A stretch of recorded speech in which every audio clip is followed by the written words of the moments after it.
Hello, hello, hello, hello. We are very, very close to being done. Potentially could finish this up today. Maybe. We will see. I've got this section and a little bit more of that section over there to do. I've been slowly working on it, but I am so close.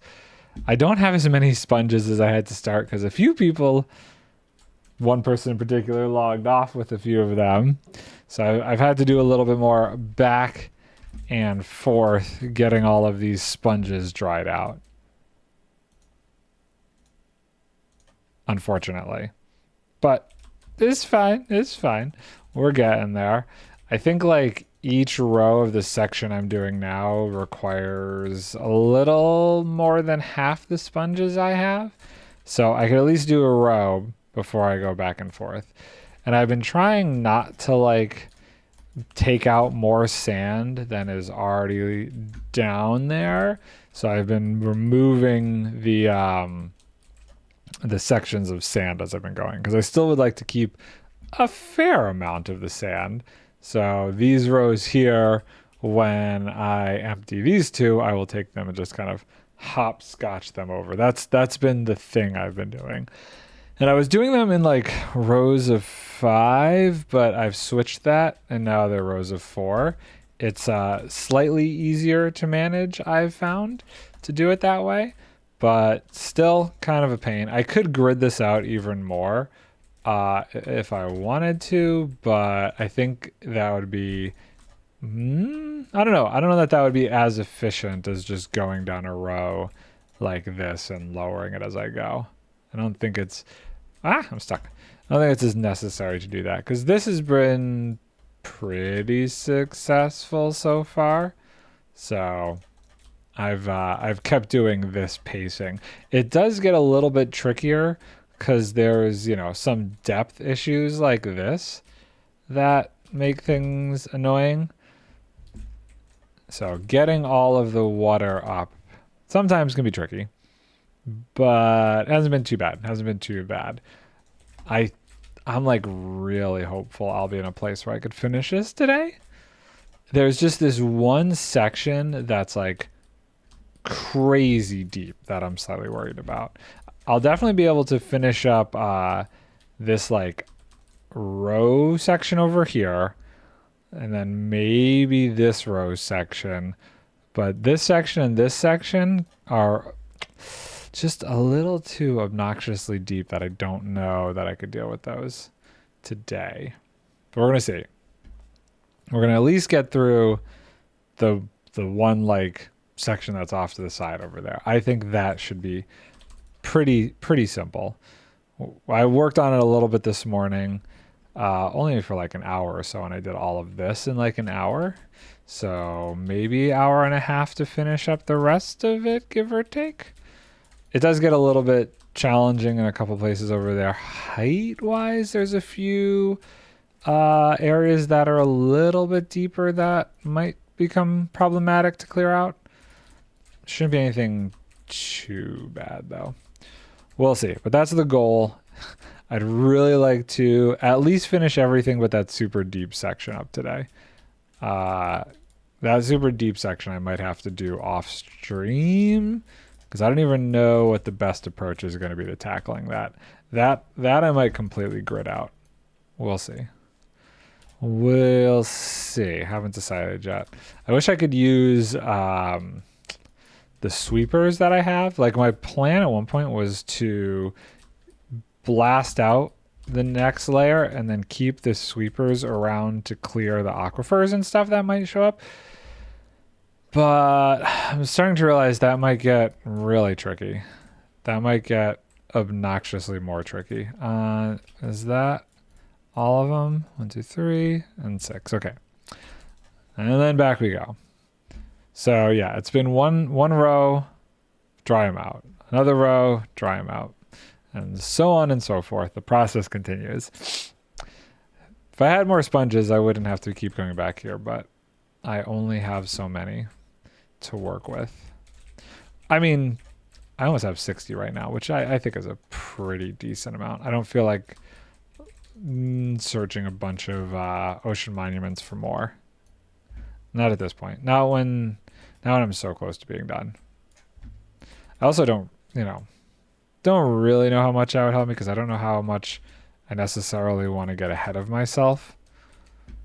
So it's limiting me so that I'm at least sticking to lower number of smaller columns at a time. This one, I think, because of the way this worked out, was only 3 layers across. So this one might not take nearly as many sponges to do. If I could place them in decent spots, which I appear to be struggling to do. Come on. Oh god, why am I swimming so horribly right now? There we go. There we go. But it is pretty deep, so these sections are going to be slightly annoying. There was one that like had a huge section underwater. Had like a cave underneath it that was flooded. I don't think it's this area though.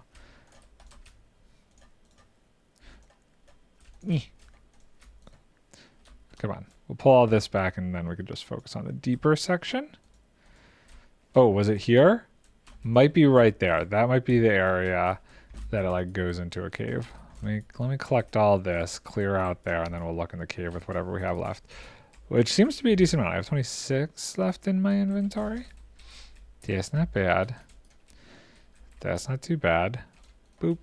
And boop. Did that clear? Yeah, okay, cool. 24. 24 left. Yeah, the skinnier ones don't take up as much. Just someone. Hello. Hi. How goes it? Welcome on in. Grab all these back and then we'll take a look and see what is going on in that cave there.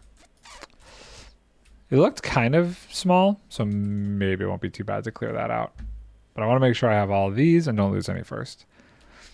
56 is the magic number they have to add up to. See, like, almost totally missed this one up here. Okay, let's see if I can grab this one. That one's pretty low. Oh, I'm in a hole. Thank you. 27, I'm missing 2. 28. Ah, there it is. 29. Perfect. Okay, let's go see how deep this little thing is over here. Okay. It goes. Okay, well, we're not clearing the whole thing out, but we'll take a bit of it down. Let's go there, there, boop, boop. I feel like we're still doing some verticality here. I don't know, how far in should I go? I feel like I'm starting to get outside of the area I really care about. This goes back up over here, so we're not going to do it anymore. I think we've gone far enough into this little cave. And if we have to do more when we start actually blowing through the perimeter, then we will. Oh, I missed one. Keep back here. I definitely don't want to lose any more sponges. Yeah. Can I actually like... Oh, I was hoping I'd be able to hop out of this thing cleanly. Dude, gimme. And boop. Is that all of them? Nope, there's one more. Okay, cool. That's all of them. I think we could fly out from here. What am I building? It's more like what am I destroying? I'm working on this. It will be a perimeter eventually. I decided to do it in the middle of the ocean. Originally, I had just cleared out this little section here, which is where the ocean monument was. And I had that for like about 1.5 years. And then I decided it would be cool to make this whole thing like a full-on perimeter with the Guardian farm in the center there. So I built all of these flying machines that took the water down pretty far. The flying machines took it all the way down to here. So now I'm just working on clearing out these last little shallow areas with the sponges.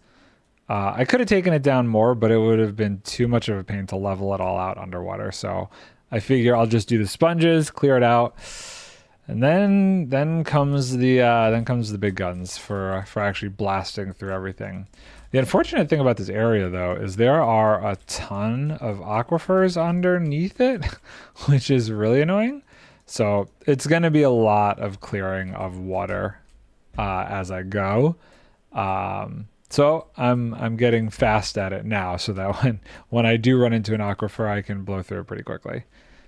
Hasn't been too bad, honestly. I would say by the time, ignoring the time it took me to build the machines and get it down to here, the actual sponging of it to clear like the weird layers, it'll probably be a week all said and done. Now I do need more sand, so we'll take the sand that's over here. Oh, hello. What are you doing there? Do you have a friend somewhere? Oh yeah, there's your friend. You chose a very inconvenient place to spawn in. Oh, was he on a lead through... Wait, what? Why is the lead over there when he's over here, but it's still attached to a... Okay, there's something very weird going on there. We're just going to leave those guys alone because that's confusing. I have no idea what glitches caused that to occur. I started looking up... flying machines for removing bedrock this morning, because the idea is this whole thing's gonna actually like be a giant void. And they're a lot more complicated to build than I initially thought. They're doable, they're definitely doable, but I'm gonna need some more other farms first. I'm gonna need a pretty large scale honey farm, I think, because I don't have enough honey to make the machines to do the flying machines for breaking the bedrock. Luckily, that's pretty far in the future. Got to do the whole perimeter first, and then we'll worry about that. So that's quite a ways away. Oh, and thank you so much for the follow, Just Someone. Much appreciated. Yeah, so I have plenty of sand I could use, but I kind of don't want to. I'd rather just break these bits down, even though they're going to be explodimificated eventually. I'd rather just take this sand and move it over. I have so much sand from clearing out the like trenches on either side where I built the flying machines that were taking down the water. I have like, I don't know, 6 shulker boxes filled with sand that I could use. But some of the builds that I want to do later on require a lot of sandstone. So I think I'm just going to not use too much of it. Okay. Gotta go sleep. This thing becomes a giant mob pit when I don't sleep. So I've been trying to keep on a good sleep schedule. But all of these are filled with sand. So in theory, yes, I could just grid it out by doing that. But something about seeing it without the grids kind of looks cool. So that's the reason I've been tearing them out to a degree. There's still plenty of like little sand blips here and there that I just didn't feel like clearing out. Areas where it gets leveled into the terrain I've kind of left, but wherever I can follow the terrain I kind of do, because there's something, I don't know, satisfying, I think, when this is all said and done, about seeing the whole thing and the terrain kind of ungridded out. So you could just see this is what the bottom of the ocean looks like. And then I will blow it up. It'll last for a week. Actually, I don't know. It might take me a while to build the machines to actually blow this up. There's a couple different ideas I have with that. I could go with the machine that Doc used to clean up the perimeter after they covered it over. Just the one machine that kind of like goes back and forth, back and forth, back and forth, which would be the easiest. But I am concerned how long something like that would actually take to clear all this out. And I also need to do some TNT tests to see if I've lowered this enough that I might have to lower that section too. But if I've lowered this enough that I don't have to lower the TNT machines, because since the adjustment to world height, at a certain point, the TNT will not actually make it all the way to bedrock. And that one machine that like goes back and forth and like grids out doesn't have, I'd have to rebuild it at the second height level. So if I get this done today, I might do some TNT tests and see if we're at a decent height that I would only have to do it once. I don't know though. I think on average, we're what? I used this as the baseline, 40. I probably have to build the flying machine at 55 if I want to make sure that I don't blow up the flying machine, at least 15 blocks above, which would mean that to get to bedrock, that's almost 90 blocks that I would have to blow through. Actually, more. Well, no, not from when the TNT... I guess so, yeah, because the TNT would be activated at Y55, and then it would have to get down to... Hold on. What?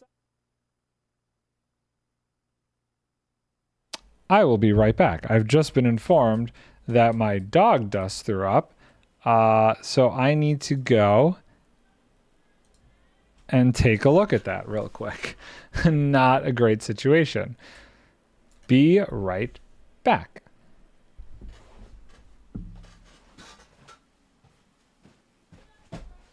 Hold on, I'm coming.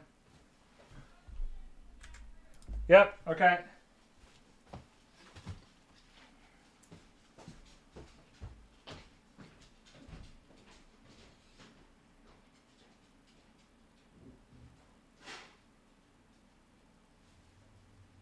What kind of throw up was it? Well, I guess I'll see you in a second.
Oh, my poor puppy dog. My poor puppy dog. I think she, like, I don't know if she got, like, stung by something or bit by something, but her, like, nose is a little bit swollen, and now she just threw up. So I'm keeping an eye on her to make sure she doesn't have any super big issues. She was scratching at it a little bit, but my wife's keeping an eye on her upstairs in her office for right now. So we'll see. We'll see what her deal is. She might be, maybe she's a little sick or something. Who knows? Coming right along. Yes, very much so. You stopped in at a very strange time. Had to run upstairs real quick and deal with that to help her out. Don't know what her deal is. Keep an eye on her. Hopefully she's fine soon enough. Did I did dry out those sponges. Okay, cool. I find that placing the sand 3 high when I can just crouch and go through it is like actually pretty quick overall to do each of these different columns. I can fly through them. I've gotten faster. I've found like all the techniques. I could use, the redstone placing method, but I think because I'm doing such short columns, this is a little bit faster. And I'm zigzagging all over the place too. Jumping around quite a bit. Having a problem staying stationary. Wandering Trader mumbles. I got to check to see if the Wandering Trader and his leashing has changed. The lead was like stuck where he spawned. It was super goofy. Okay, let's go check on him. Where is he? He was like, there he is. Okay. So that's been fixed. That could have just been a graphical error on my end. I have no idea. No clue. Let's do as many columns as I can with what I have. Part of me wants to get all of these like rows done actually, and then clear them out one by one.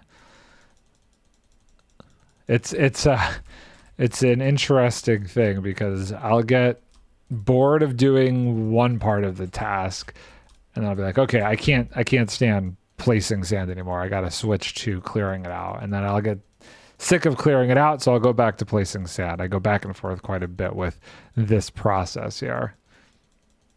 It's a little ridiculous. Clear this out, clear this out. How far? It's really not that far. There's 1, 2, 3, 4, 5, 6, 7, 8, 9. Huh. Okay, maybe it's a little far. 9 more rows to go. I'm so close to finishing though. I think if I could clear out this section and that other major section, I'll feel good about things. Probably would be faster if I didn't keep clearing out all this sand. I have so much of it. I don't think it's a big deal.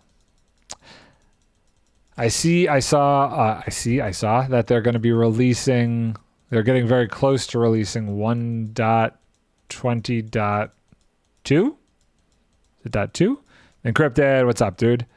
They just had one change that they needed to make as per a note from Raiseworks, funny enough, with mobs sitting incorrectly in minecarts, I guess. They screwed that up. Yeah, first release candidate. Yep. I remember I saw Raiseworks make a note about it the other day, and I was like, huh, that's interesting. And the fact that that was actually the first thing they fixed in the release candidate was like, okay, so they do listen. They do listen, because that was a pretty quick change back. I don't think it's 100% reverted. I didn't look to see what they did. I was keeping an eye on the SciCraft Discord, and some people were about to freak out about it, but then I guess they did a little bit of digging, and the things that it matters for weren't adjusted. I guess there's some instances where certain mobs hitbox actually aligns below the minecart, and in certain farms that's used and beneficial. So they did a bunch of checking and found out that all of those mobs that ride below the minecart for the most part are still valid. I think the only one that changed significantly that I saw was like the way the spider rides in it now. Might have been a big one that was different. And potentially the witch one? I don't know. I don't remember exactly what I saw in there. But they did revert. I don't even know if they did it, if they like changed that on purpose, or if something that they did cause that change. I'm not really sure. I didn't dig too deep into it. I saw the like image for the release candidate with it was the skeleton shooting the witch who was throwing a potion, and I was trying to figure out what kind of farm that could be. And it made me wonder something. And it made me wonder, because you see the potion in midair, and it made me wonder if there is a way to actually collect the potions that a witch throws if you have a bunch of hopper minecarts in there. Like if the witch, because she generally will throw those potions or poisons at the player, would a hopper minecart pick it up before it breaks? So if I had a splash potion and I threw it at a hopper minecart, would it break on the hopper minecart, or would the hopper minecart pick it up? And if the hopper minecart picks it up, is there a way to actually make a witch potion capturing farm? These are the thoughts that went through my head after seeing that. I don't know that I've looked into it. Like if I've never even thought of that as a concept before, so it might already exist and there might already be tutorials on how to do it. But if not, that might be another fun farm that I might have to try and develop at some point in the future. This over here is going to make things a little bit easier. Actually, this actually gets flatter over here. We could test it real quick. Hold on. Let's take 2 seconds and just see. We'll jump into my creative world. I'll set down a hopper minecart, and we will see if it's possible. Okay. Actually, I could just do this. Single player. Oh, I haven't created a world yet? What the heck? You don't think so? We're not thinking it's possible. We're going to try it real quick. For science. Because otherwise, like, I have no idea what the image is supposed to be conveying then in that release candidate. I have no idea what that's supposed to be. What is that farm? I think it's trying to catch a snowball or something. It's very weird. Multiplayer, no, single player. We'll just use just random. I think this is Il Mangoes. I think this is just Il Mangoes. Yeah, this is Il Mangoes. Please tell me it's not working right now. Okay. Let's just see here. So we want a rail. We want a hopper minecart. We want we're going to grab a couple of things because I have a few ideas. Actually, we have a piston, a lever, a block, and a splash potion. It would be a splash potion, right? Because anything else they would just drink. Okay, so first things first. Okay.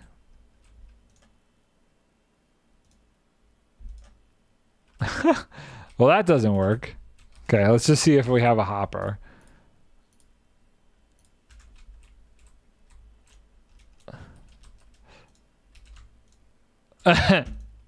What is this potion? Oh, regeneration.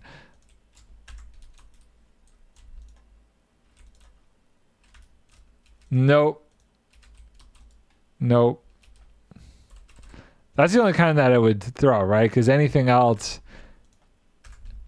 Yeah, it would have to be... Because I'm right-clicking it. If I did that, it would. Okay. Yeah. And it's not like throwing it out like that. I think it's trying to catch a snowball. I'm still trying to... How does that picture mean it's trying to catch a snowball? Hold on. Oh, this is going to be on the other window, isn't it? Move. Minecraft release candidate.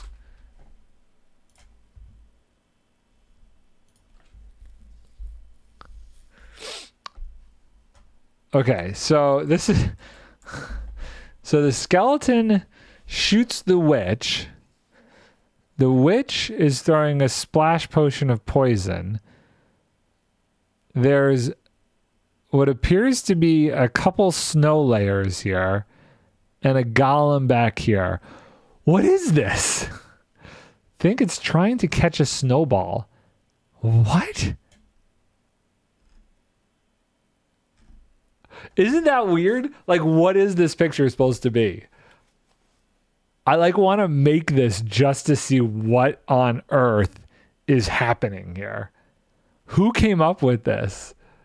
This is the strangest thing ever to me. So I don't know. I don't know what is happening here.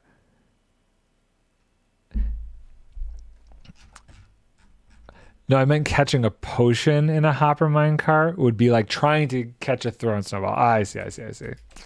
If anybody could tell me what the heck this is supposed to be. They don't have comments on these, right? Yeah, of course not. I want to know. Also, it is funny if you actually look at this. It's all just Ray. All of these are from Ray. Oh, I want to know what this farm is supposed to be. What person was like, did they just have somebody in marketing just make that nonsense up? Like, here you go. This is what we think a farm is. Yay. Okay, we'll use that picture. I can't imagine that would be allowed. Ridiculous. Absolutely ridiculous. You guys are just chilling, huh? Oh, Minecraft. Who knows? Who knows what they do? Why they do things like that? I feel like there are better ways to show off Bob's riding in minecarts than that, but maybe not. Maybe not.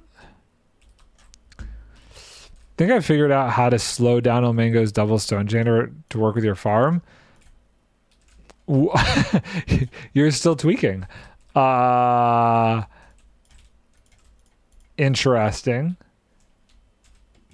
You're still and the hope is what? Either A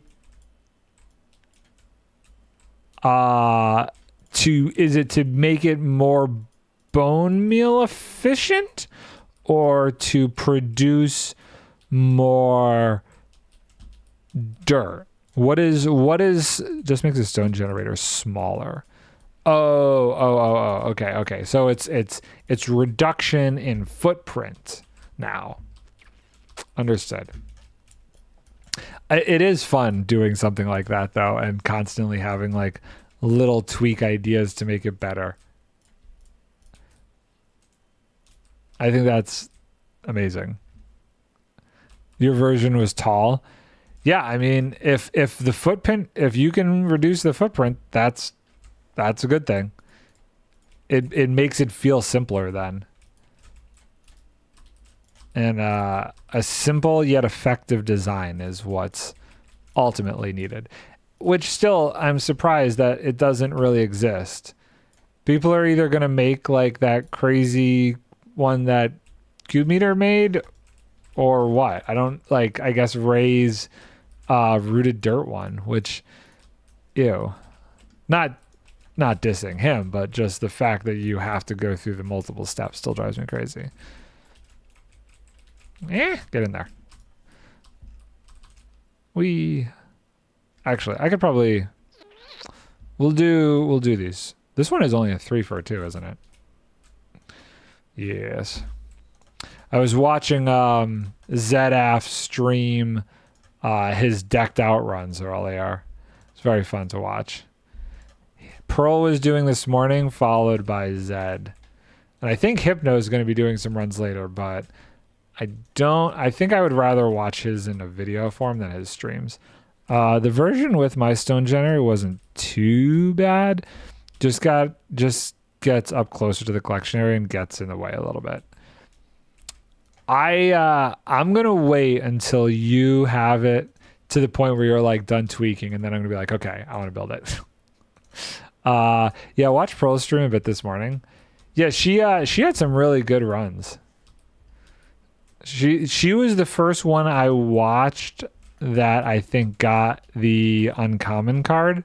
I know other people have gotten uncommon cards, but she was the first one I got to actually see live get one. We zip. And then there was some weird issue in ZF's run where he got to level 2, threw in the compass, and didn't get the artifact. Luckily, Tango was on and was able to like figure out. I don't know that he said necessarily what was wrong with it, but it ended up on the floor instead of actually going into the dungeon. She's gotten a lot of crowns. She did get a lot of crowns. I think she got super lucky getting the mystery box with the shard in it, though. I know Scar did too, but I feel like people are getting super lucky with that. This is still fun. I'll be very curious to see come Sunday how Tango decides to adjust things for the tomes to fix that mechanic. Probably something simple like a missing block. I don't know if it was a missing block or something actually was blocking the dropper from pushing it up into the game. I have no idea. I didn't finish Zed's stream because I started streaming, so I was going to go back after my stream and watch his. But I wanted to start streaming so I could keep working on this, since this has become my obsession. Zed was worried that it actually burned up because the dropper was like right next to lava. I'd love to go a day without getting one of these stupid bot promotions. The dropper was like right next to lava, so he was concerned that the artifact went into the lava, but he didn't hear the like sound of something burning. So I think that's why ultimately Tango went down to look to see if it fell out onto the floor, which is what it sounded like it did. He got one I hadn't seen before. That was like 22 frost embers. It was the gorgeous wand. I think it was Stress Monster's artifact. Okay. Boop, boop, boop, boop. So much water being removed. I was mentioning before you got in that I started doing research on the bedrock breaking flying machines. Woo! Those are gonna be a thing.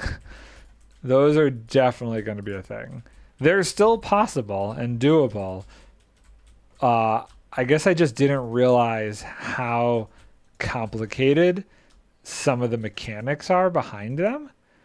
They're very intense, but it'll be really cool to try it. I think it'll be the most complicated redstone thing I ever attempted to build. I mean, I am 1,000,000% going off of schematics for it, because I understand some of the basic logic of how it works using headless pistons and stuff. And I think they also use, well, I haven't decided on which one I'm going to use yet, but one of them uses like a little bit of a lag generator to do it as well. But like the thing is, they almost have to, it looks like, create a track that it runs along. So it's not like it's a flying machine, but like imagine if I had these flying machines here, but in order for them to actually traverse across the entire terrain, I had to have a line of pistons pushing it the entire way too. That's what some of them are like. Almost like the track on a 3D printer kind of a thing is what they seem like. So definitely going to have to stock up on my redstone bits. But they do have three-way movable ones, so I can just reposition it and do like a line and then reposition it and do another line. But most of the ones that I saw were all done for like the nether roof. I don't, I'm going to have to do a lot of testing first to make sure that they work when there's not like a uniform line of bedrock like this is, which I would assume would be fine because they were clearing out bedrock below the uniform line of bedrock too. Like they'd do a pass and then they'd lower it, and below here it's not uniform by any means. I don't know if they cleared out the netherrack in between the bedrock though. I don't know how much, like, how precise I need to be at that. But at least I know the options to do it still exist. I am really bummed that the super simple portal slicing method has been removed, because I was debating using that for what would be a new guardian farm in the middle. But now I would have to go back to the walls method. Sounds complicated. It looks complicated. It definitely looks very complicated, but fun. I like complicated things. Also, how cool would that be though? When I'm streaming to like, what are you working on? Well, let me show you. And it just looks like the void. This whole area, if I got rid of Bobby, okay, say I got rid of Bobby after this was done and just played in this area, if I was in the center of it, it would look like I'm playing a Skyblock world. Because it would just be void underneath me.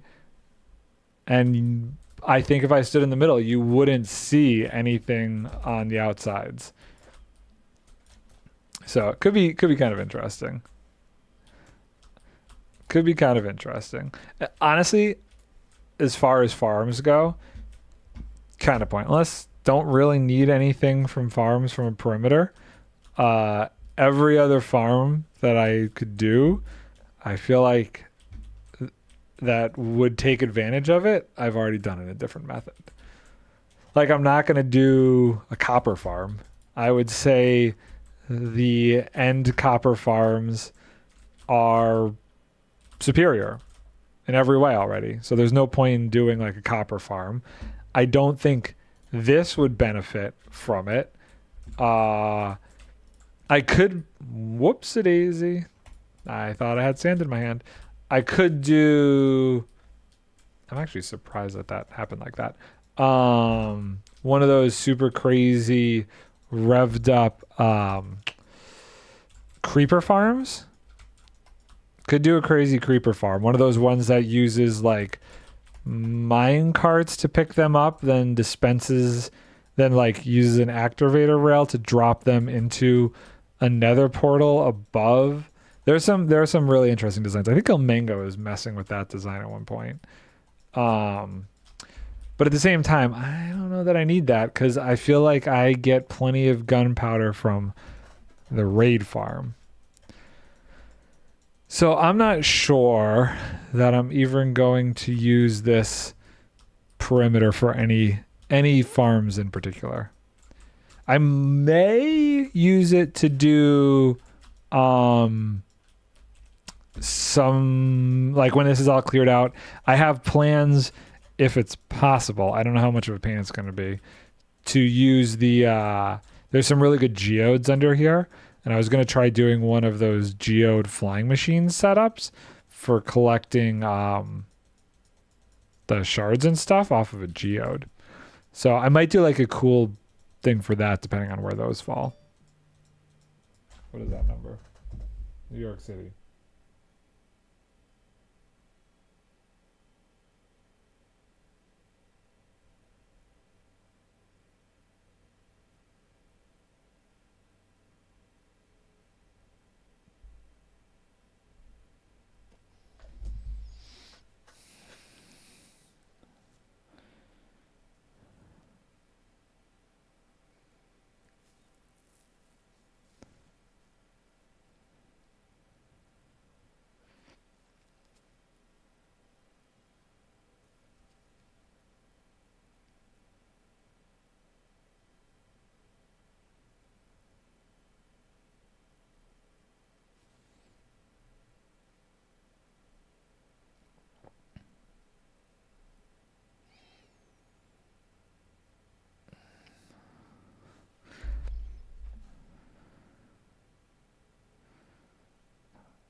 Whew.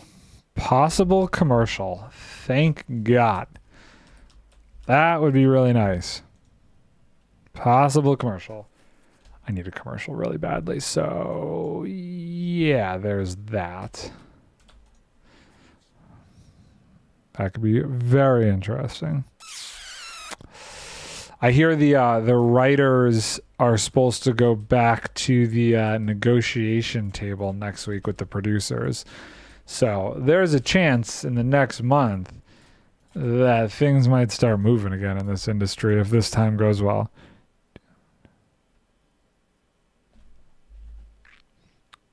She wants a link to my reel.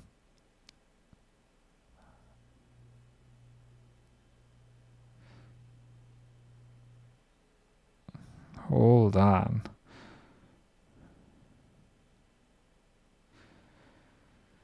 Mm-hmm.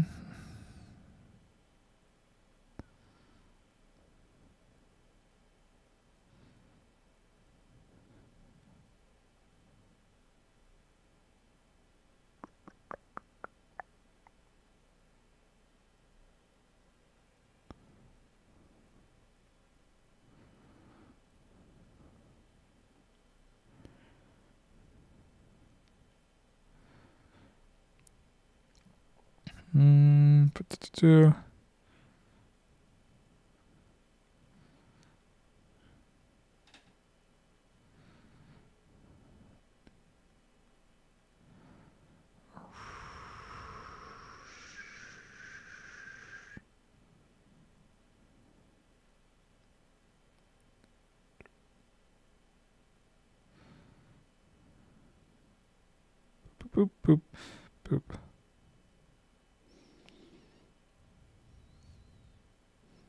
Cool. Okie dokie. Where... Okay. Did I do those? No. Let's clear out these sponges.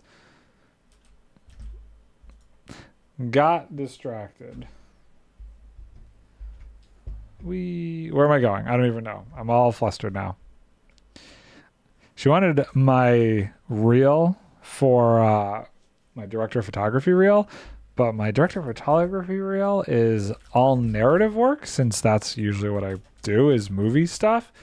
But this is a commercial. I don't really have a commercial reel. I don't even remember the last time I DP'd a commercial. It's been a very long time since I've DP'd a commercial.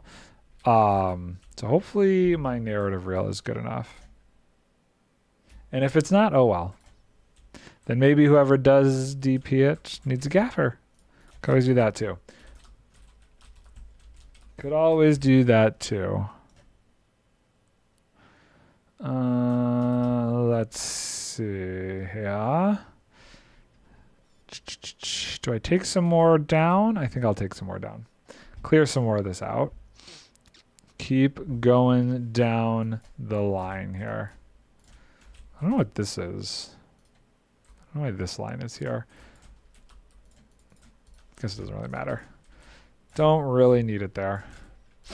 I am accumulating extra sand as I'm going because I'm shortening how long this whole thing is. Hopefully I don't actually need to...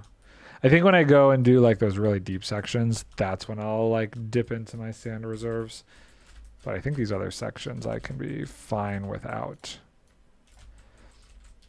Also, these areas aren't as deep. So I think there should be more than enough sand over here. Whee, so much sand. Oh, man.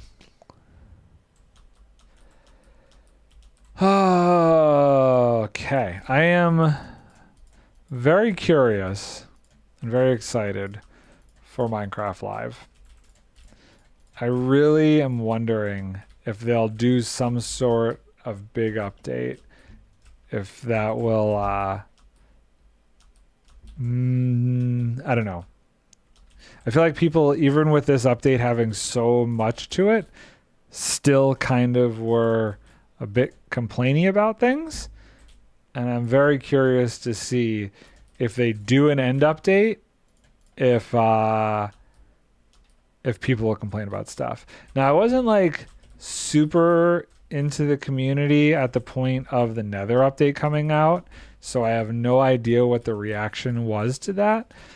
I was just at the start of being in this community at that point. But I don't remember any super like people being upset by the Nether update. Nothing like as painful as some of these last updates have been. So I'm curious to see if they do an end update, if it'll have like some big reception. I really wonder if they'd even try and do that right now. I guess the last big update was like the Caves and Cliffs update.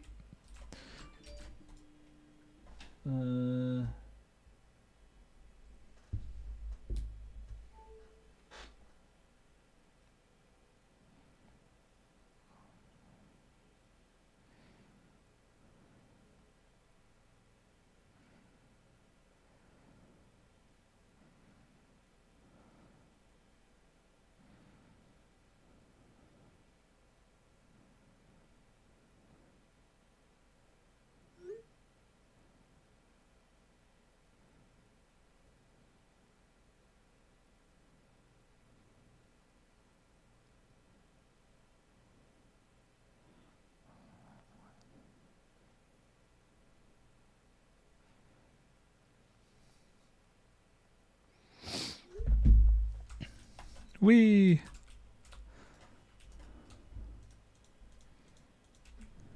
You know, I I don't know what's going on, but I'm getting a lot of texts about a lot of stuff right now. Could be one of those days where a lot is happening. I'm not on Facebook or Instagram where a lot of things in my industry happen. So I miss out on a lot of stuff, but well, I guess I don't because my friends know that I'm not on those and they text me about stuff, assuming that I know things. So I find out in a weird backwards manner. Oh God.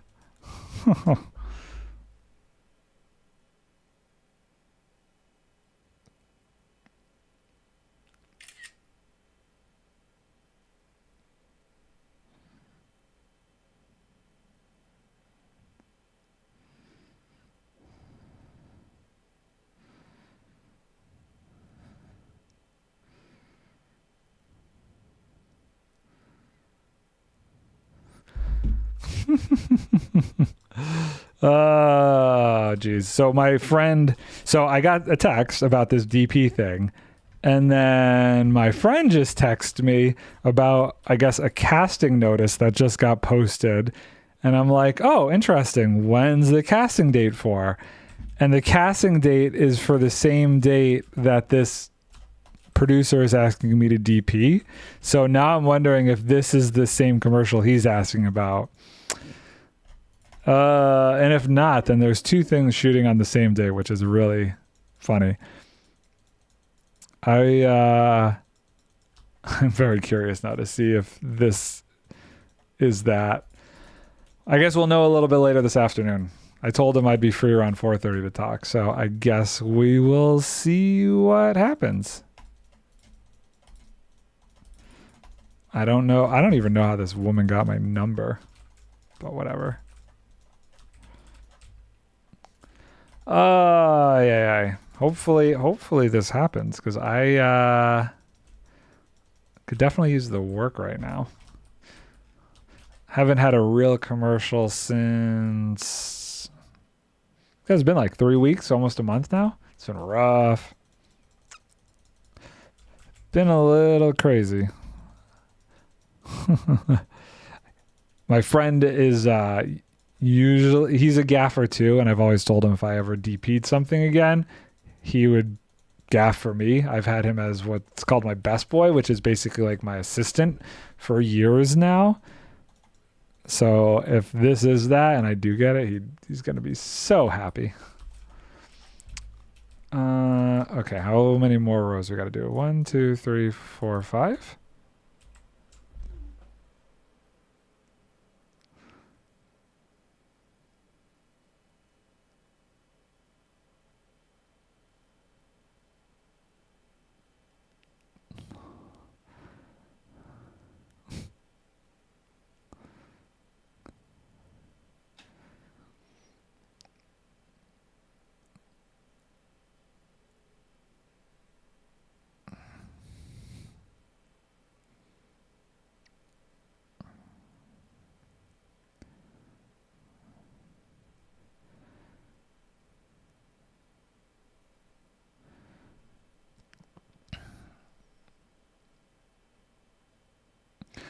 Okay. Oh, sleepy time. Sleepy time. Kelp. The amount of kelp that I've thrown out of my inventory. I should look to see. I'm kind of curious how much kelp I've picked up.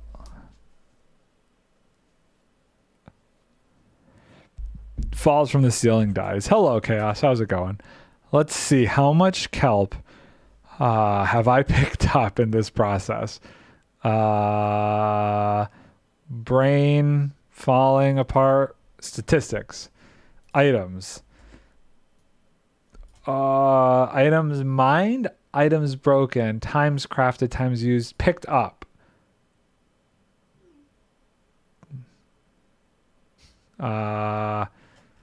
Kelp.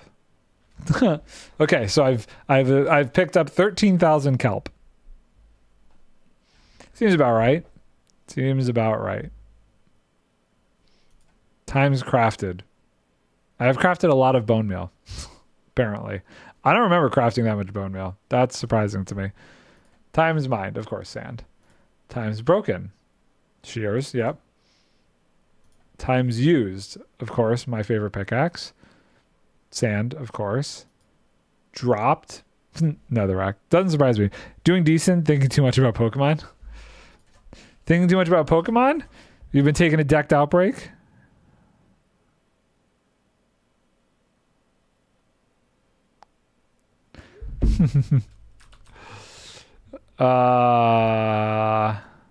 Okay.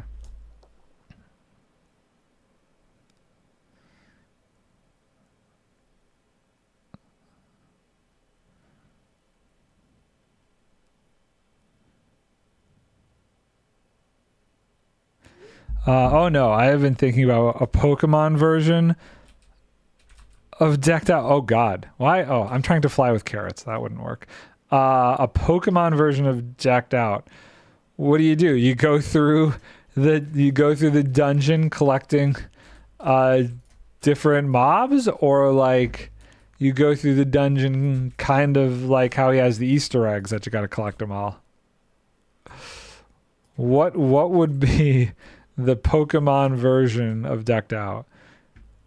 And what do? Fight the dungeon master at the end? You take your mob and fight the dungeon master's mob? I can't even imagine the permutations that you must be thinking about. Artifacts and pretty much Pokemon PMD. Is that like the Pokemon Dex? I don't know what that abbreviation. I know the Pokedex. I know what that is. Pokemon Mystery Dungeon, where you play as the Pokemon. Oh, interesting. Okay. So when you go in, you have different abilities depending on which Pokemon you select. Okay. We don't need too much sand, I don't think. I think what I do want to do is I do want to finish putting all the different rows in first. I think that's where my head's at right now. Clear a row, fill a row. Clear a row, fill a row of sand. And then use the sponges afterwards. Whee! Yoink. Come on, 1, 2, 3. Beautiful. Have you gotten to play any more Octopath? Or are you fully on the decked out? Oh, B-Dubs just posted his decked out episode. Oh, that's gonna be fun. I will wait to watch that later. That's not a stream. I can watch that whenever I want to later. And I'm sure there's going to be plenty of other things to watch. I think Zed had at least 2 more runs he was going to do. I'll have to go back and watch those. I used to watch Zedaf on Twitch, but he switched to YouTube. And for the longest time, I was like, why doesn't Zedaf stream anymore? And I didn't realize he was actually streaming on YouTube. Yes, you make an exploration party. There are smaller encounters, but each floor has a roaming dungeon boss. You get in, get an artifact, get out. Every room you get to play an artifact card to go to an artifact card to do decked out stuff. Also, I think I figured out how out the decked out early game. Didn't know he switched to YouTube. Yeah. He's been streaming on YouTube. What do you mean you figured out the decked out early game? Like you figured out a good strategy for early game decked out? Boop. Boop, boop, boop, boop, boop. Yeah, I don't know why he switched to YouTube. I mean, it's funny because I've seen a lot of creators go the other way. So I don't know. Now, granted, he does seem to have a much larger audience on YouTube than he did on Twitch. Like he's got a lot more people over there. Yeah, what cards you should use, etc. Is it based off of just watching a bunch of people's runs that you've come up with this? See, the thing that I have been intrigued by is how, even though people have been doing their decks very differently from each other, there always seems to be something that gets them in the end. Well, obviously there's always something that gets them in the end, but like, I think Tango did a very good job of balancing things, except for I feel like Clank right now isn't super detrimental. I see more people die by Hazard than I do by Clank. So I'll be very curious to see how much he tweaks the Vex issue, because I do think that people have been able to fairly successfully outrun Vexes. So I think that, like, I don't know. I think that worrying about Clank is actually not that important right now. Yeah, what cards you should use. That, and also been analyzing game itself and the runs. I think I completely ignore hazard blocking cards and mostly go for Ember and Treasure. One Hammer Strategy. Yeah, the Vex aren't as scary in this version. So yes, I'm curious. What is your version? I would definitely be going more for Ember and Treasure cards, but I would balance them with Hazard, because the need to be able to like get a Ravager out of your way is Hazard seems like a skill issue. No, because I think like there are certain, okay, my personal opinion, I feel like there are certain situations where if Hazard blocks off your way to manage a Ravager around, you're screwed. You can learn the paths, but there's always a path to get out or get to an artifact, but there's not always a path to loop a Ravager out of your way.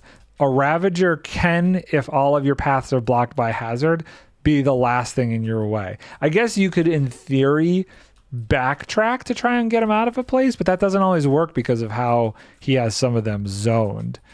There are a few spots like upper area to the second level door. That's the section that got green. But even then, Joe managed to get by them in his latest video. Oh, I haven't seen his latest video yet. He did it with it completely blocked. Okay, that's kind of impressive. Yeah, so I guess that's my only thing, is I do feel like to some degree I would stack more in the Ember Seeker and the Treasure category, but I don't think I would completely ignore Hazard. I would completely ignore Clank. At least right now. Makes the game a lot harder, but it becomes less valuable as you learn the route. As you learn to route the dungeon.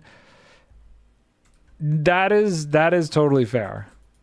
That is totally fair. And I also think like eventually when you get something like 1 or 2 jump boost cards, I don't remember if there's a limit on jump boost cards, but I feel like jump boost cards being able to get you over certain hazard blocks might also be valuable. Hazard block, Clank block is the highest priority by far. So, yeah, I mean, the Clank is what I'm saying is not important, but that's funny. By far, with Treasure Hunter being a close second, you want Clank to stay low as long as possible, and you want Hazard block to be as low as possible. I agree with the Hazard. Hazard is the thing, but I barely see people die by Clank. Millie Thompson, deeper you get, the longer it will take too. It'll be fun to see them using those more advanced cards. May I voice chat to explain myself easier? I don't have headphones. I legitimately have no idea. Those are my wireless ones, but I don't know the receiver. No, because I can't hear you. But yeah, deeper you get, the longer it'll take. It'll be fun to see them using those more advanced cards. I do wonder if he's going to try and adjust the Clank situation. Blah. Okay, well, very long explanation. I will read it and I will absolutely consider it. But I agree with you on Hazard. I just think that until he adjusts Clank, or we could all be mistaken, and by the time people get to those lower levels, Clank could become more of an issue. If he ups the Vex danger, I'd want Clank block. I don't remember how bad Clank is in level 3. Please do not question me until I finish writing. Gonna take them all. That's all good. I feel like you'd get over.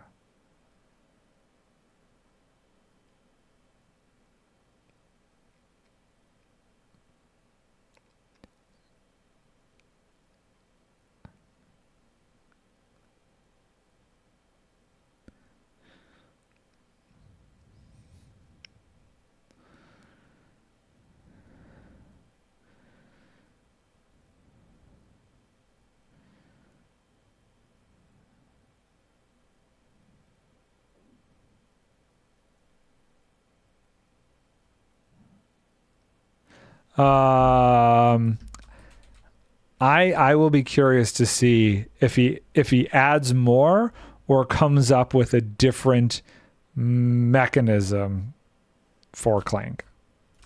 Something to make Clank more aggressive. Because in his stream the other day, I'm pretty sure Etho was like talking to him about like, could I just get to the point where I could just stay in there? Which theoretically, I know that. Okay, well, hold on. There is one caveat to the whole Clank thing that we are kind of, I wouldn't say ignoring, but aren't presenting, and that would be the fact that at max Clank, you don't get any more treasure drops. So that in itself could be. I'm still gonna talk about what I'm talking about. I won't judge anything that you're saying until all of your messages are through. So I'm not gonna question you. That makes Clank block worth. That makes Clank block worth by itself. So right, that is the one aspect that I did forget about with that mechanism.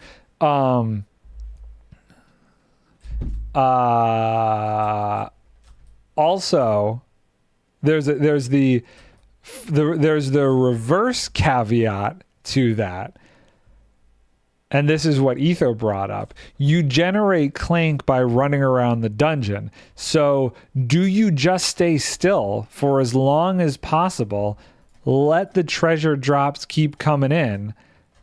I know that Clank will also automatically generate from the stumble cards too, but you can maximize how long you have by just chilling out and not hitting the shriekers. So there's a couple of different ways to think about it. Honestly, you can run successfully using many different decks that match your play style. Totally agree. There's totally like a person who is very good at running around, moving the Ravagers around, might say, you know what, I want to stay in here as long as possible and have less stumble cards blow up my Clank so I can get treasure for as long as possible. And then Clank is important. Seems like the best thing to do is just go find a spot with berries and sit there for a bit and gather berries.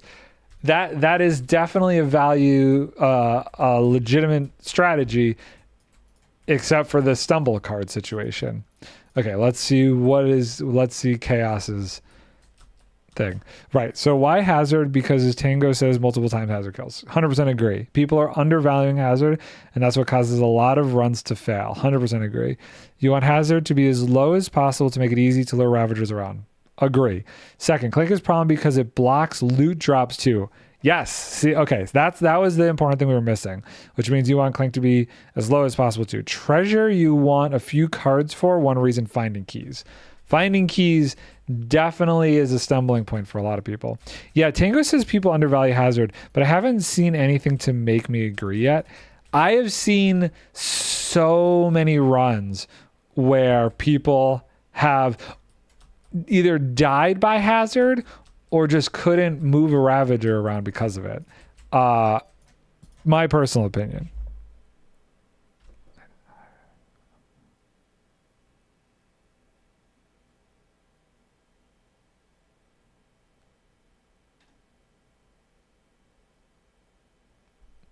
I feel like even some of Zed's runs today has got boned by hazard.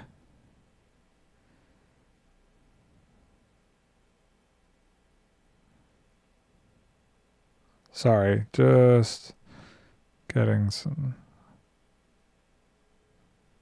Okay.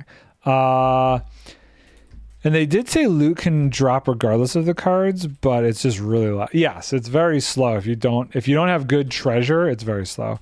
Because the best way to get better cards, get in deep, get a good artifact, get out again. Floor 2 already can have 20 plus frost embers. If you manage to get floor 3 too, you can get even better frost embers. Those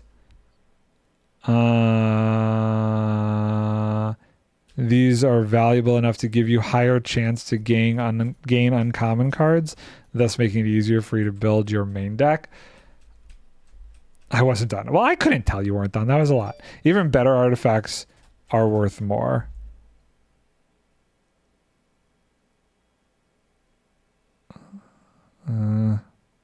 Hold on.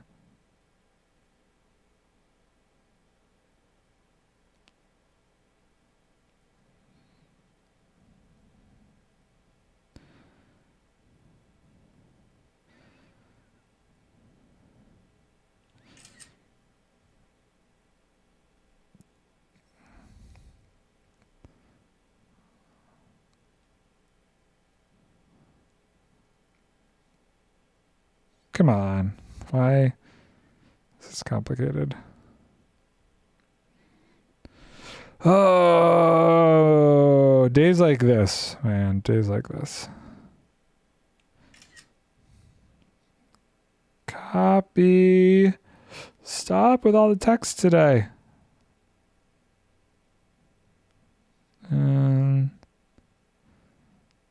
Bloop. Okay, back to sanding. Has anybody found the door yet to level 3? Have I missed anybody actually being able to get the door to level 3 yet? I didn't realize how low of a chance, what did he say? 12% chance on hard that it would even take you down to level 3. No, nope. Interesting.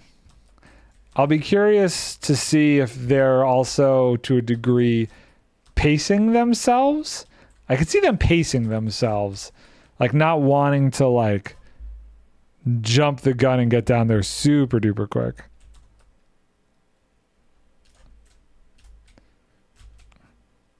Because dragging it out a little bit makes sense from a content perspective. You know what I mean? Don't know. Chat was saying Zed did in someone's streams, but I don't know if that was one of the test runs or something. Based on Zed's stream that I was watching before I started streaming, he did not do any hard. He'd only done it in test runs. I think Zed was close during that last run. I didn't see the last 2 runs Zed did. The last run I saw was the one where the dropper didn't dispense his artifact properly. So I'm not sure. I assume he would have probably kept going for medium difficulty runs. Don't know if he would have tried a hard one. But again, I didn't realize that it's only, I think he said a 12% chance was all it was to even get to level 3 doing a hard run. So it's a low probability that even if people have started to tempt fate on hard, that they'd even get an artifact that would take them down there yet. Because the main way to get frost embers is through the artifacts. Yes, 1 to 2 frost embers could make a difference with Ember Seeker, but your main goal should be getting artifacts from floor 2 to 3, which means you need a lot of hazard and clank block and some treasure for keys. Rest of secondary, this is the most consistent way to get you to better cards and build your deck. You don't think, I don't know if you're done yet, but I wonder, I don't know all of the cards that exist, but I'm curious if there are higher reward frost ember cards. I know there's one where like if you get to level 3, it instantly drops you 8 frost ember. I remember Pearl, I think, saw a card that showed up today that did that, which that's interesting and beneficial. But I don't know what was that speedrunner. Okay. Yeah. I don't know what other ones or what like the most, I don't know what card would give you more than that though. If there does exist one, it spawns the frost embers once you enter the dungeons. So you have 5 minutes to collect them. Oh, do you know what the, quantity was? Like, did it have like a certain amount that it dropped?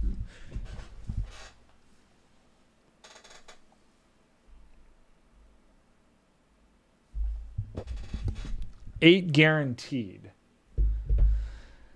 Yeah, you're right. I don't know that that's 100% worth it compared to just getting a level 3 artifact. I also don't know like what, I don't know what value the level 3 artifacts are. So I'm just thinking like some of those cards were like 60 some odd frost embers, right? Like, can you get the most expensive card with the most, well, we don't know what level 4's cards are like. I wonder if you cannot. We don't know what level 4's artifacts are, is what I meant to say. So I don't know if there's a world where like maybe with level 4 you could, but right now you cannot. Okay. So you eventually, if you wanted to get like the highest level cards, would need something frost ember wise, but it does make sense that that would be like a much later game thing where I know you're talking about early game stuff.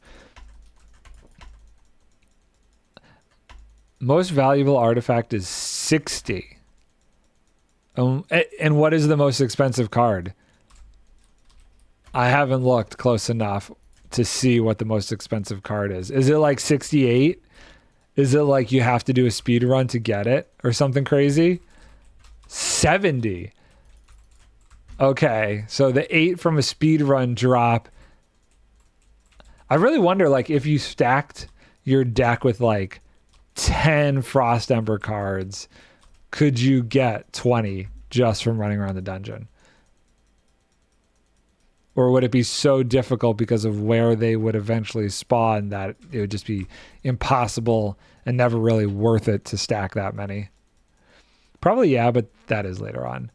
I think one of the funnest things about I think one of the coolest things about the game is going to be watching as things progress how different these strategies kind of evolve and separate in different directions based off of the player. Like Hypno is clearly fast. He's good at the parkour. He's good at moving Ravagers around. He's much more not so worried about taking his time. I feel like Etho's good at moving the Ravagers around, but he's the kind of guy who's not going to go do the parkour stuff, and he's going to try and avoid the more difficult, weird things that could get him killed. Do Frost Embers only drop on the level you're currently on, like with Treasure? Yes. No, they do. He did say that once you put the key in, whatever drops, it basically switches all the droppers where they drop to.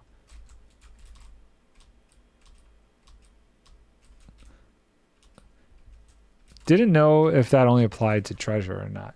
I'm pretty sure he said that it applied to any kind of drops that were in the dungeon. It's all on the same system. So you could make a Frost Ember deck and just hang out on level 1. I believe that's accurate. I do believe that's accurate. Would I be able to cite the exact stream that he said that? I think it would be day 2 from this weekend he was talking about it with somebody. Maybe Etho? Or maybe Azuma. But the system does switch over. Now, here is something that I don't know. Do Frost Embers ever drop if you don't have the Frost Embers card? Can you get Frost Embers from just not having a Frost Embers card? Yes, but Frost Embers are not guaranteed. Okay. Gotcha. I'm sure it's like a weighted percentage.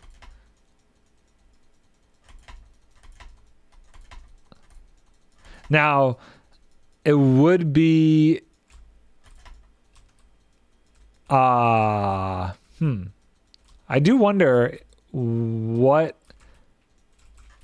if they're no. The yes was towards encrypted. Oh, okay. I don't know if the Frost Embers drop by themselves without cards. I don't know that either. That I haven't seen.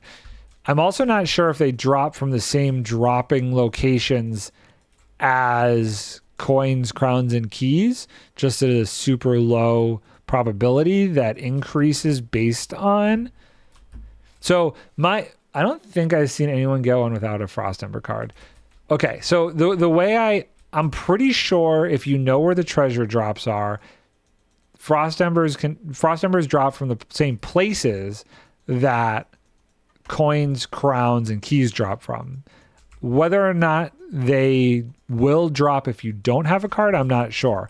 But I am pretty sure where that treasure gets routed gets rerouted when you get the key, when you deposit the key to the next level.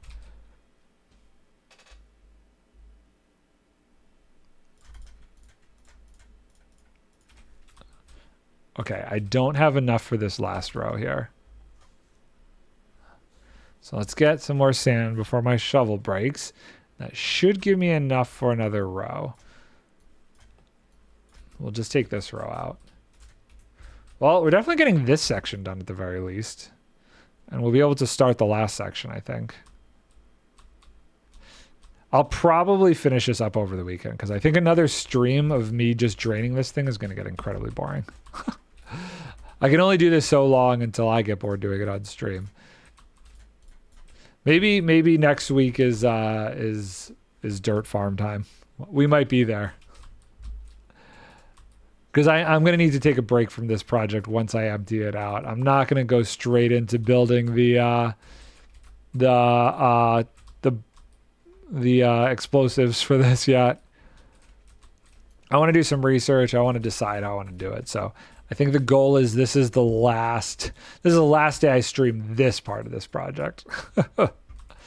Also, I think Monday I'm going to be playing on block breaking. I have 2 more streams to do on block breaking, and then that series I can finish editing up and finish it.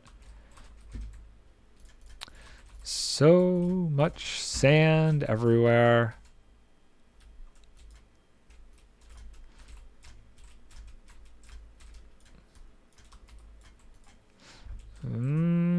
I think that's enough to do the last row. I didn't But I mean, once you get yourself some more valuable artifacts, you can think about getting Frost Ember cards like Frost Focus and balance it out with complementary cards like Evasion and Tread Lightly. All three of these are just upgrades to the common counterparts. What I also think is going to be important is deck size. Right. Very true. And there's obviously the limitation on how many cards of a single type you can have. I know that like you can only have so many of a specific card and how that's going to adjust things. That will make a big difference because you might not always want to use all of your cards. That's true too because they only get drawn so often. Although there is that one card that gives you the ability to draw the cards faster. So that could be a cool one to get. I forget how many it does. It's like quick draw or something. It does like 3 cards or 2 cards back to back, something like that. It's too bad that there's not like a mechanic in the game similar to you know how like if you hit a bell during a raid, it'll show you where all like the bad guys are. Like how he has the thing to show you where the Ravagers are. It would be cool if there was something that could actually do the same thing for items on the ground. So you can take a potion per se and see where all the items are on the ground. Think of how much that would make the mechanics of decked out change if you could actually have like Ember highlighter. Brilliance, that's the 70 Frost Ember card. Oh, really? That card would be OP.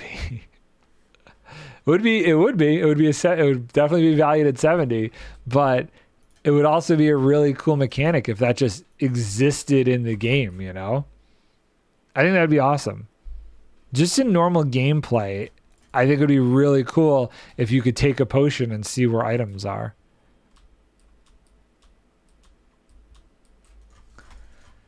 Oh, I need to finish my tea.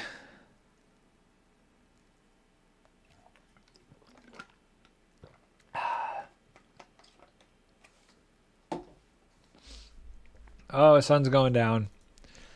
We've gridded that out. We got to put this shovel away. We'll do that after we sleep. Oh God, I've fallen. How are my wings doing? Not bad yet. How many broken wings do we have today? But yeah, because cards are drawn randomly, thinking about which cards to bring is important because you want certain effects to focus on. I'm also wondering if just like TCG, people will, as time goes on, do different deck variants. So maybe people specifically want to focus on doing a like an Ember run or a run just to get a bunch of crowns or who knows what.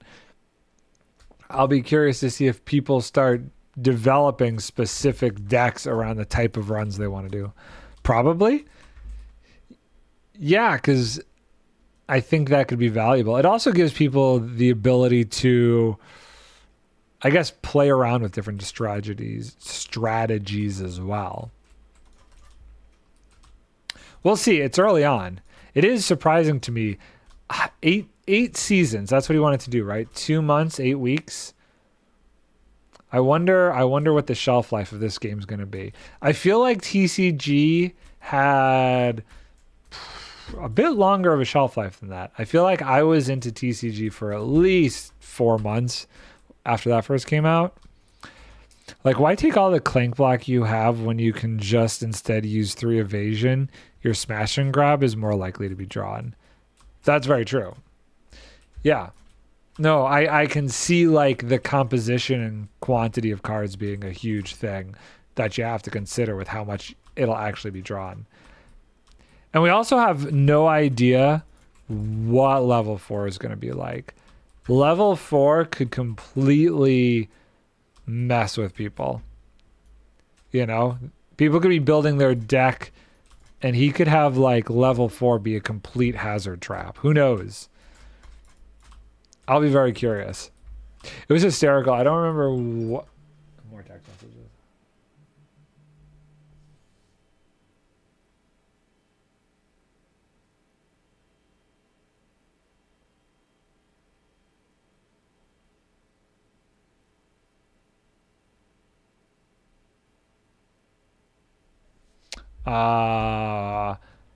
What was I gonna say? I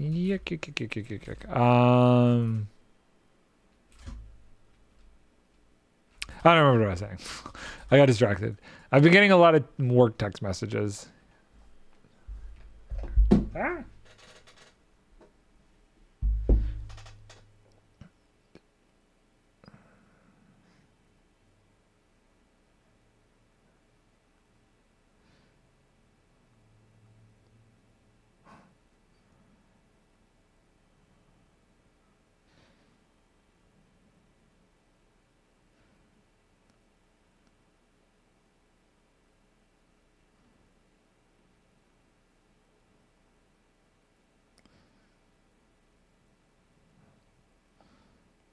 Okay.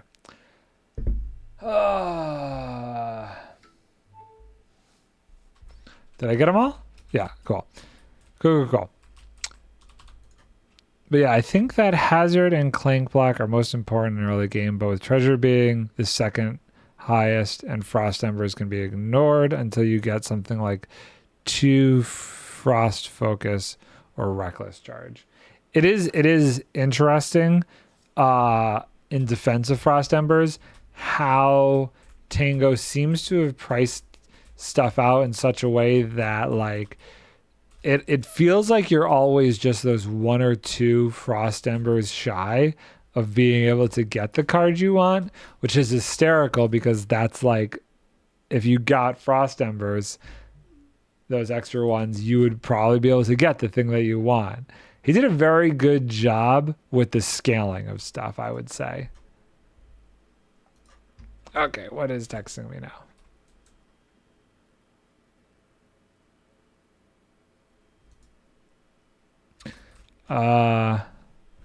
Okay, there's promotion number 2.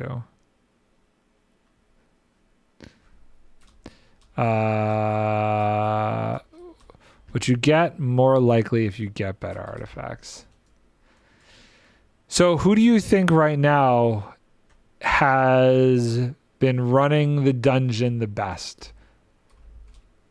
Ignore how many tomes they have or whatever. Who's actually been doing the dungeon in a way that you think is the smartest approach currently? Beep, bop, beep, bop.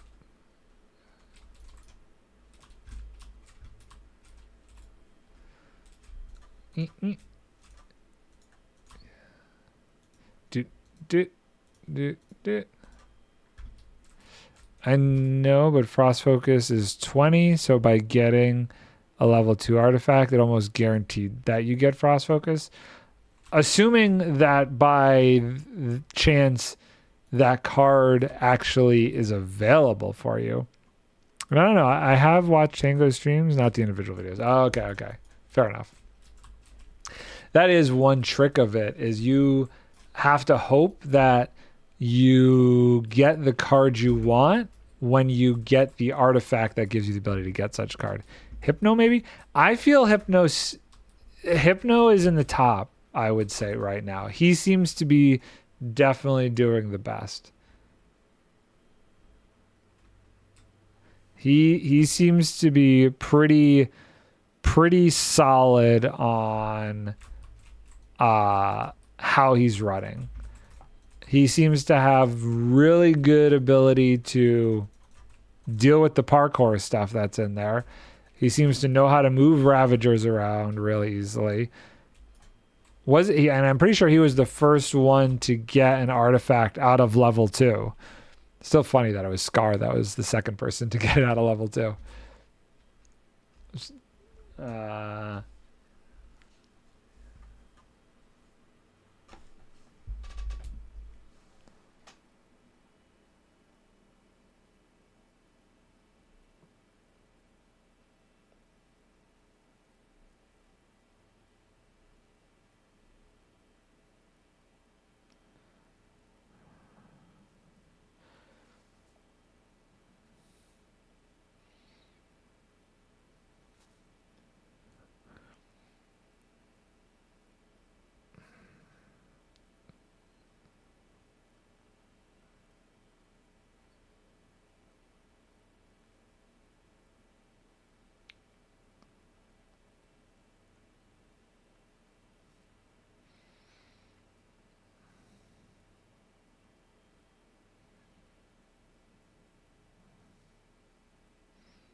Sorry, just trying to deal with this one text message so I can focus on emptying this ocean air.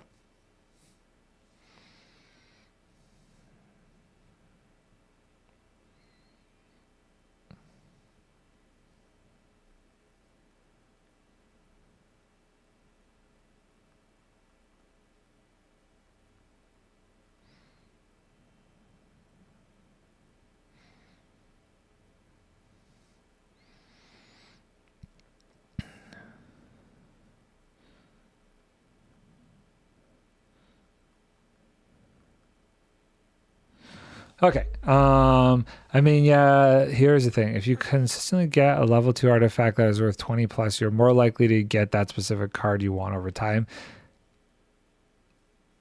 And if you don't get it, but instead get evasion or tread lightly, just kick out one of the cards you have been using to block Clanker Hazard and use the better one. Make it more likely that your next level 2 artifact run is going to be successful too. That is true. I wonder what the distribution of frost embers by artifacts are for medium difficulty. Because it is very interesting. I've seen so many level 2 or like medium difficulty runs where the cards are actually still pretty low and they're only getting like, I don't know, 13 frost embers or so.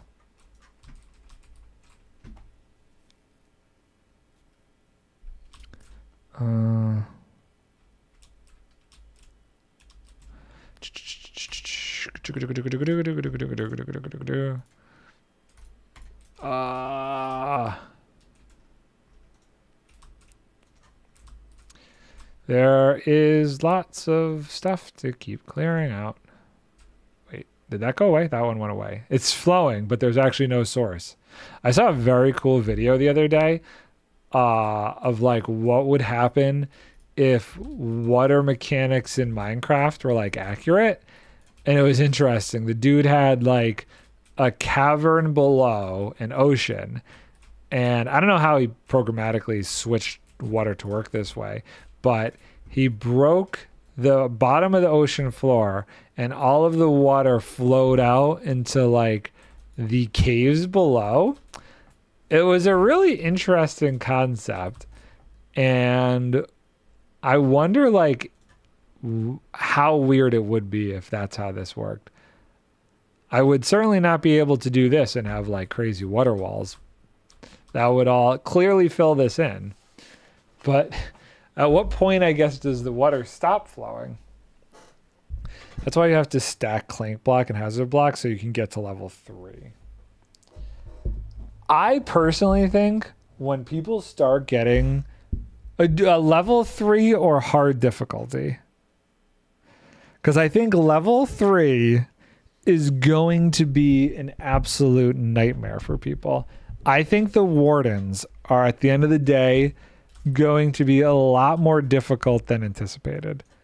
And because you have to like sneak around that multi-tiered mess that he's got down there, I think it's going to be really hard. I think a lot of people are going to end up just doing runs to level 2 or hoping to do runs to level 2. I really hard, which is 50-50 chance to get to level 2 or 3. Actually, no. So on hard, it's only a 12% chance to get to level 3. He scaled hard differently. He was just talking about that earlier today. So doing it on hard mode and sticking to level 2 as much as you can. I just put down the non-wet sponges, didn't I? Is I think going to be the strategy people are really going to pull for next week. I think next week we're going to see a lot of level 2 runs and only a few unfortunate level 3 runs. I would guess maybe come week 3 is where we'll see people starting to do the true level 3 runs. I forget what it was. It was easy, medium, hard, I don't remember what the last one he called, what he called it. And then he has the last button that is like the one that would take you to level 4 when he finishes it, which he's going to have to do soon. I've been surprised at how many of the Easter eggs have already been found. They're getting there. I give it like, I don't know, 2 more weeks, and I think all of those Easter eggs will actually be found. Pearl got one in her stream today. I think she found Iscale's Easter egg. Blink. And that feels bad. We're just gonna do that. Not gonna waste a sponge for that.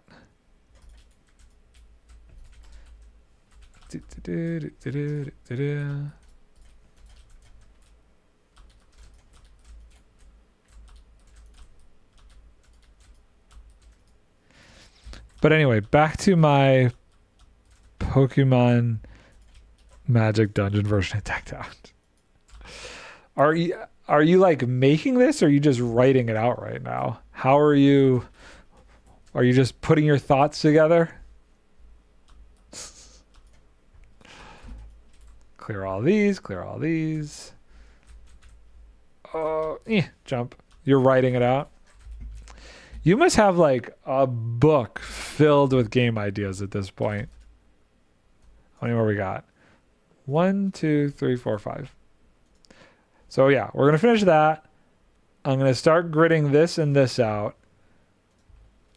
Let's see how far we got. The book is called My Brain.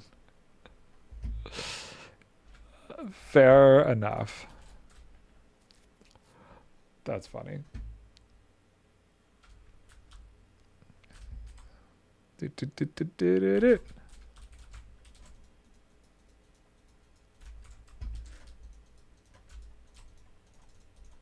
So many sponges. Also need to get some food. Go and get yourself some food. We made dinner last night, but we were both like, you ever get in a mood where you just know you want like a really sweet snack? It's like one of those nights where it's like, oh man, I really want a dessert. We were both in one of those moods last night, and we were like, you know what? Screw it. And we ended up ordering from DoorDash Cheesecake Factory cheesecake. We were just like, I don't know. It was one of those nights where like we really need a sweets dessert tonight. So that is what we did. She got the salted caramel cheesecake, and I got they got a new like cookie dough cheesecake that was really good. It was lovely. It was a lovely dessert's nice. Never had cheesecake. Woo. Man. I don't know if it's just because I'm from New York or what, but I love me some cheesecake. New York cheesecake, so good. Ads. Silly ads. Okay, are we clear? If we got ads, I'll do a quick restroom break.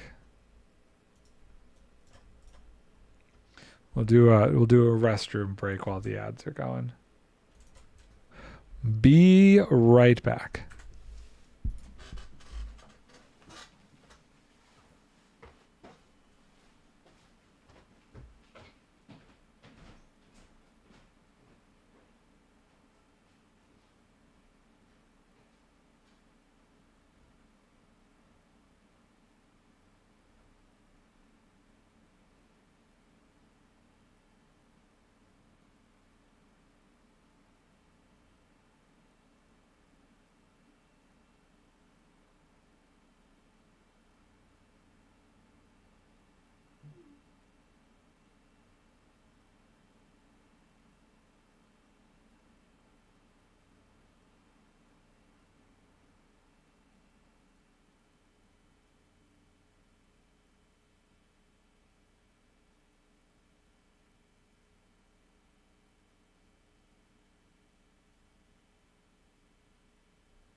I gotta go. I think my dog's having like a weird allergic reaction, so I'm gonna go take her to the vet, and I will see you guys later. Bye.